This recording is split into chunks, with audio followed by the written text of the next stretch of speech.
Good morning. I'll be teaching you on security analysis and portfolio management. The textbooks that you can refer are S. Kevin's text, Shashike Gupta and Rosie Joshi's text, and Punitavati Pandey's text. I would suggest that you all buy S. Kevin's text if possible. And when I'm referring the other textbooks, I'll be sharing the material with you all. Okay, so coming to the first module of security analysis and portfolio management. In the first module, we'll be discussing about what is a fundamental analysis. For this, we'll try to identify the sources of investment information, what is an intrinsic value. We'll study the analysis of industry-wide factors, analysis of company-wide factors, estimation of intrinsic value, and the end result of fundamental analysis. These are the main areas through which we'll be going in this module. So before we go into the main topic, let's just start with the basics. Okay, so I said my subject is security analysis and portfolio management. So let's start with what are securities? What do you understand by the term security? A security is a tradable financial asset. That is a financial asset in which we can carry out trade. So in simple terms, any form of financial instrument is a security. Now these securities may be represented by a certificate. It could be a paper certificate or an e-certificate, or sometimes in electronic mode, we do not have any certificates. Your transaction is just shown as a book entry in your computer screen. Now that book entry will represent the number of shares you hold or number of securities that you hold. Now, security term is not limited to just shares of a company. The securities are divided into debt securities, ownership securities, and derivatives. Debt securities are those securities in which if you invest, you will get a certain percentage of interest rate at regular intervals. These are debentures, bonds, banknotes, etc. Now, what are ownership securities? These are securities that give you some voting rights. Equity shares and preference shares are examples of ownership securities. If you're purchasing equity shares, sometimes called as common stock, these equity shares will give you ownership rights. You will be considered as the owner of the company. You will have voting rights, and the return that you get is known as dividend. Second category is preference shares. These preference shares will also earn you a dividend. Preference shareholders also have voting rights, but only in matters that directly concern them.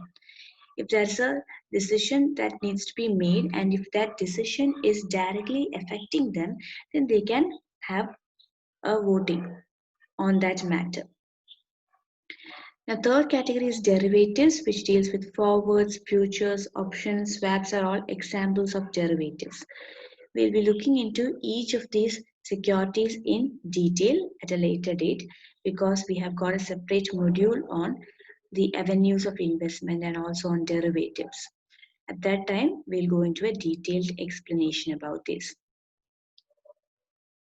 Now, what is a portfolio? You need to understand what that term means. Portfolio is simply a group of securities. See, a person who is interested in investing his savings will definitely choose to invest in different avenues, right? Instead of making an investment into one particular security, it is always advisable to split your savings among different securities because that will help to minimize the risk and maximize the returns. Because if one security is not performing that well, then you always have the other securities to rely on. The other security will still give you a return. So portfolio is a combination of securities. That group of securities which you choose and you are interested in investing in, that particular group of securities is termed as portfolio.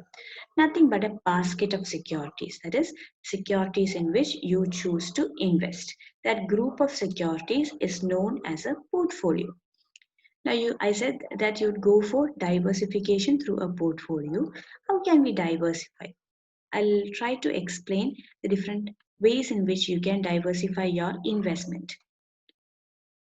The first one is by investing in the same type of security and same industry but different companies.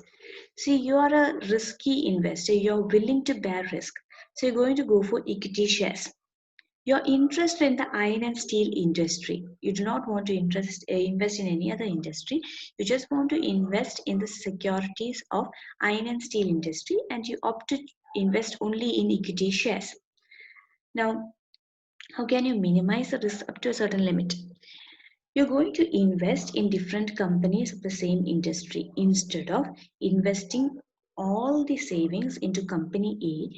You're going to invest 30% of your investment in company A, 20% of your investment in company B, 30% of your investment in company C, and the remaining 20% in company D. That is, you're going to identify the best performers in the industry and then choose 4 companies, and then you're going to split your investment among 4 companies.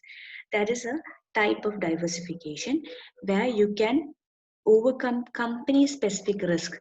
In case one company is suffering or going through a difficult time and is not giving you any sort of a return, even then there are other 3 companies in which you invested, and these companies might be performing at a wonderful rate. So you will get a return out of these investments. So it's always best to split your investments among different companies. Now suppose the whole industry is going through a crisis, then none of these companies will be giving you a return because the whole industry is going through a difficult phase. So in that case, some of you might opt to invest in the same type of security but different industries. You're still interested in purchasing equity shares, but instead of settling in one industry, we are going to invest our shares in different industries. You might purchase some shares of a company in the iron and steel industry, the best performer most probably, and the best performer in the real estate industry will be identified, and you'll be purchasing some equity shares of that company.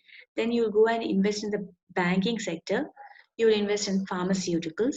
So you're going to opt different industries, you're going to choose companies in the different industries and then purchase the shares, and that is also a way of diversification. Now you could also invest in different types of securities of different industries. You might want to invest in the equity shares of the real estate, preference shares of iron and steel, debentures of pharmaceuticals, bonds of agricultural industry, futures of gold industry. So you're going to opt for different industries. Now again, another type of diversification is possible. In the real estate itself, you could invest in the equity shares or preference shares and debentures. So you're opting for 3 types of securities in one industry.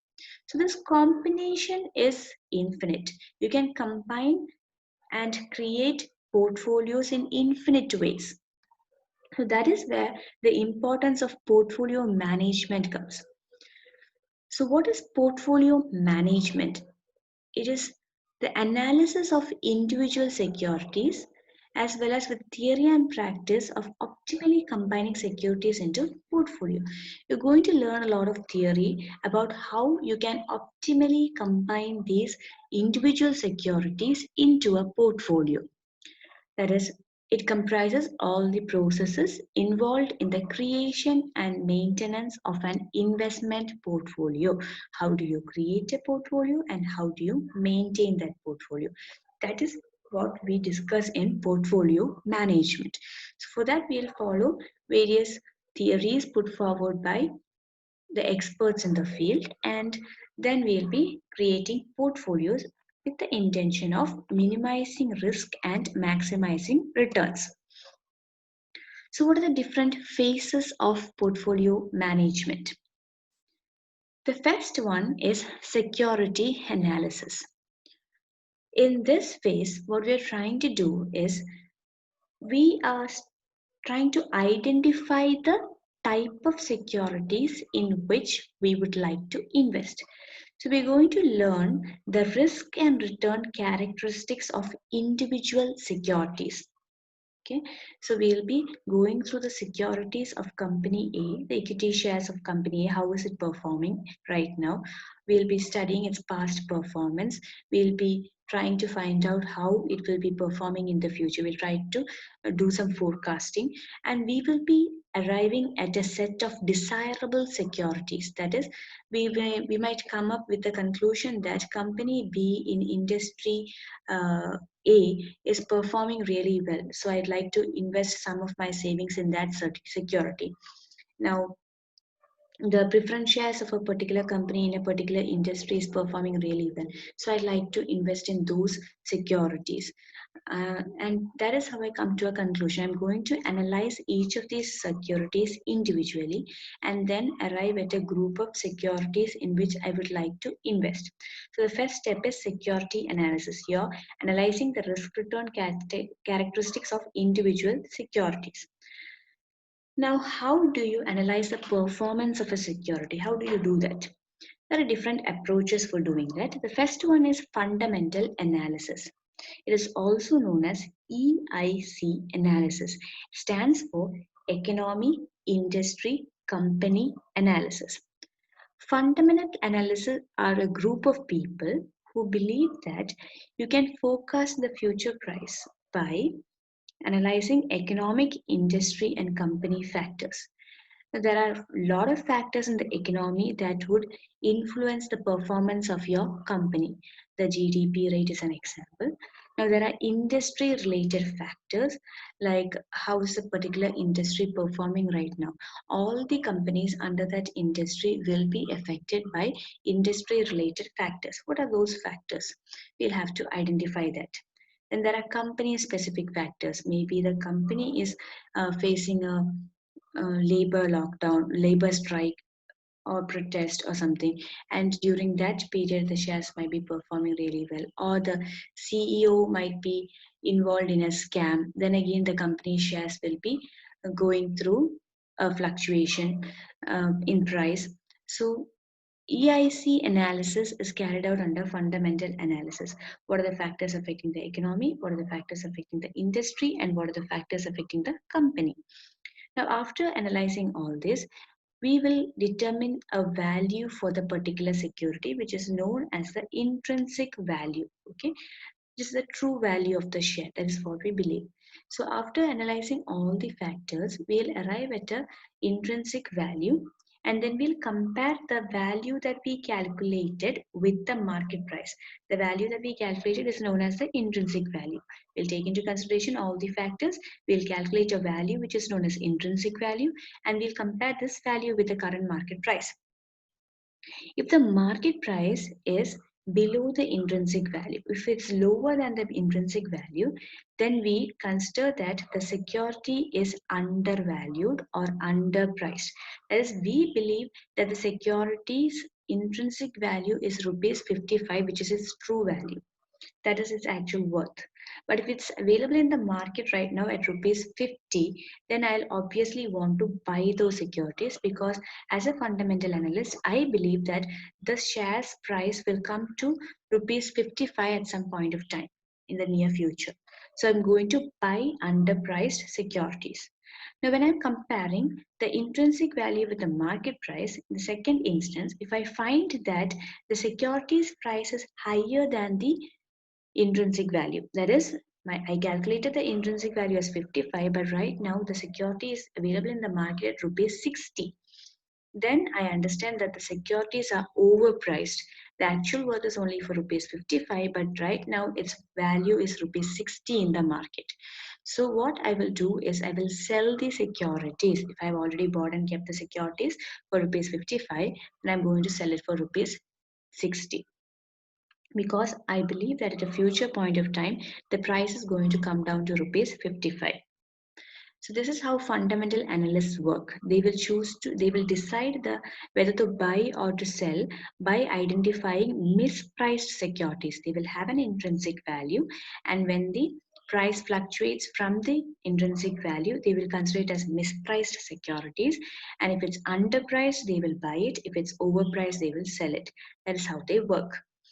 To identify the intrinsic value, they will carry out economy-wise, industry-wise, and company-wise analysis.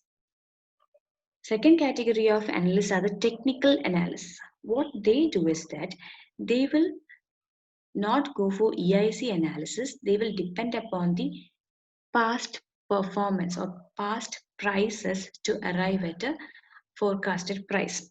That is, they will identify the prices in the previous years, they will mark it in a chart, they will identify patterns and trends in the chart that they have drawn, and then they believe that these chart patterns repeat themselves, that the patterns will repeat, and then they will predict the future price, and that is how they make a buy or sell decision. From the pattern they will assume that the price is going to increase, or from the pattern they are going to predict that the price is going to fall, and based on that they will make a buy and sell decision. So they are depending upon the past prices, and they are charting it out and then identifying patterns and trends out of it. These are with regard to the technical analysis. Third category is efficient market hypothesis. Under this approach, these people are negating the suggestions of the fundamental analyst and the technical analyst. They say that market information is already included in the share price. So a new piece of information will not bring about any change in the security price. The price is adjusted by including all the information. So they believe that market price and intrinsic value are always same. So there is no case of identifying mispriced securities and making a buy and sell decision by identifying the undervalued and overvalued securities. Now they say the price movements are random. That is, they do not follow a trend or a pattern. So they are negating the findings of the technical analysts also. They say that price moves at a random rate. So there is no point in identifying patterns and trends in it. So efficient market hypothesis, they say that investment must be made after analyzing the security, and you cannot make much profit by identifying price fluctuations. You just invest in the best securities, then you earn the dividends or returns at a regular rate, and that is the profit that you get out of your security investments. So this is the third approach of which is known as efficient market hypothesis. So through any one of these approaches, we'll carry out the security analysis. That is the first phase of portfolio management, where you identify desirable securities or worthwhile securities in which you can invest your savings. The second phase is portfolio analysis.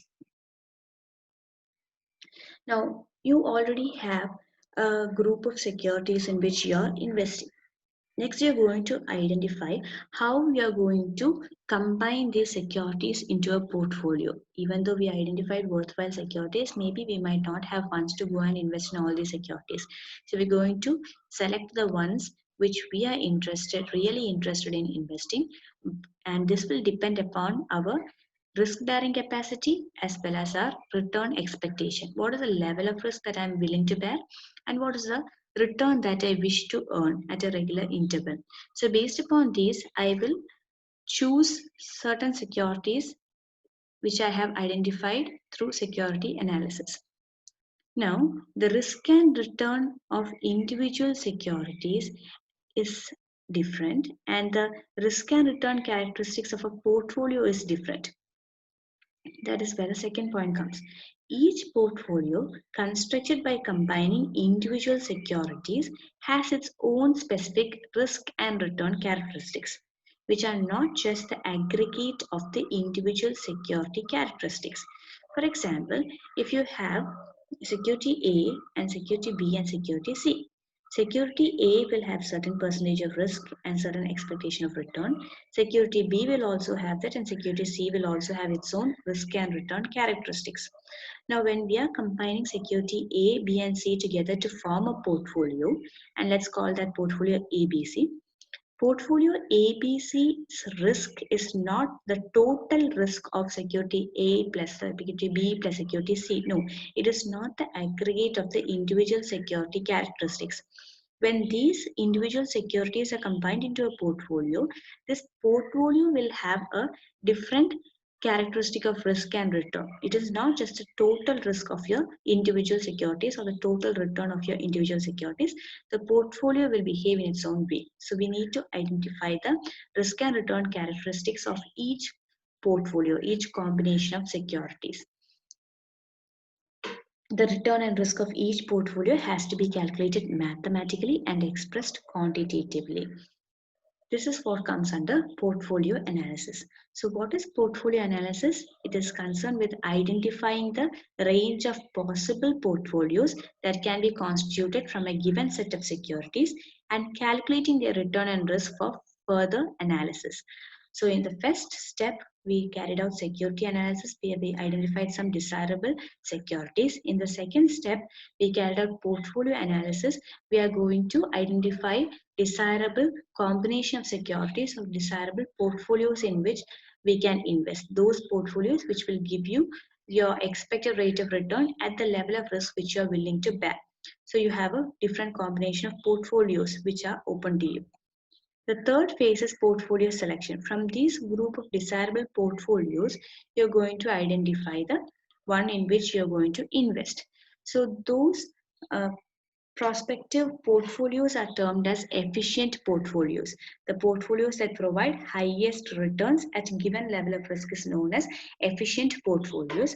From the efficient portfolios, you're going to choose the optimal portfolio, the portfolio which is suitable for you according to your taste of risk and return, which is a portfolio which is suitable to you. That is the optimal portfolio. So portfolio selection deals with choosing the optimal portfolio from the efficient set of portfolios. That is the third phase of portfolio management. The fourth one is portfolio revision. Now, once you have decided and you have already invested in a particular portfolio, your work is not over. You have to continuously monitor your portfolio to ensure that it is performing according to your expectation. That is, there will be changes in the economy, there will be changes in the some factors affecting the company. So it is a dynamic environment. It's going to keep on changing. So you need to make sure that the portfolio is revised in the light of the developments in the market. So if we see that a particular security is not performing up to the mark, we can reduce the proportion of investment in that particular security, or we can remove that security from our portfolio and purchase some other security. So the mix of securities and their proportion changes because of revision. If you had invested 50% of your savings in the equity shares of company A and you see that the shares are not performing really well, then you can choose to lower your investment to 30%. That is 20% of the shares you will sell, and you might invest that money in some other security of some other company. So you can choose to change the proportion of investment, or you can change your mix of securities. That is, you were investing 70% of your securities in equity shares and the remaining 30% in debentures. You might be going through a difficult time, so you're not willing to bear that much risk anymore, then you can choose to increase your investment in debentures by selling off some equity shares and purchasing more debentures. So you can change the mix of securities and the proportion also through revision. Now, portfolio revision may also be necessitated by some investor related changes. Sometimes due to availability of additional funds, I might want to purchase some more securities and include it in my current portfolio. In that case, I will purchase new securities. It is not because of any changes in the economy or industry or companies, just because I have additional funds, additional savings. I would like to change my portfolio by including more securities into it. There is a change in the risk attitude. I might not want to bear as much risk as I used to. I want to become a safe investor. In that case, I will sell off some of the equity shares and go for more safer investment avenues. Or in need of cash for other alternative use. I'm in urgent need of cash, then I will resort to selling some of the securities in my portfolio for raising the funds. So portfolio revision would be due to economic factors, industry factors, company factors, or investor related factors. The fifth stage is portfolio evaluation. It is nothing but assessing the performance of the portfolio over a selected period of time in terms of return and risk.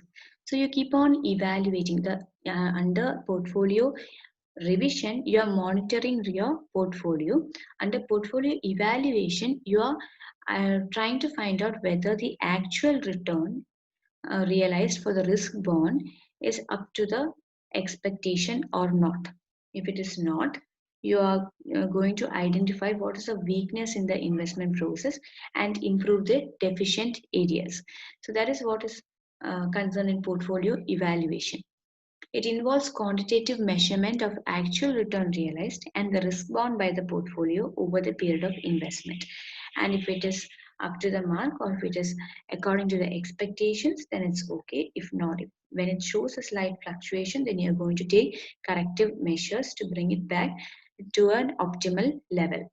So that is the last and the fifth stage of portfolio evaluation. So in today's class, we discussed what are securities. We became familiar with the term portfolio. We also identified the various phases of portfolio management. The first one was security analysis. Second one is portfolio analysis. Third one is portfolio selection. Fourth one, portfolio revision. And the last stage is portfolio evaluation. Now, we'll be discussing what is fundamental analysis in this particular module. I already gave you a brief introduction about what is a fundamental analysis. It is also known as EIC analysis or economy industry company analysis. We look into detail what is EIC analysis. I also explained that fundamental analysts identify an intrinsic value and then compare it with the market price to identify underpriced and overpriced securities. So how can we calculate this intrinsic value? That will also be discussed in the coming classes. If you have any doubts, please note it down in the comment section. Thank you.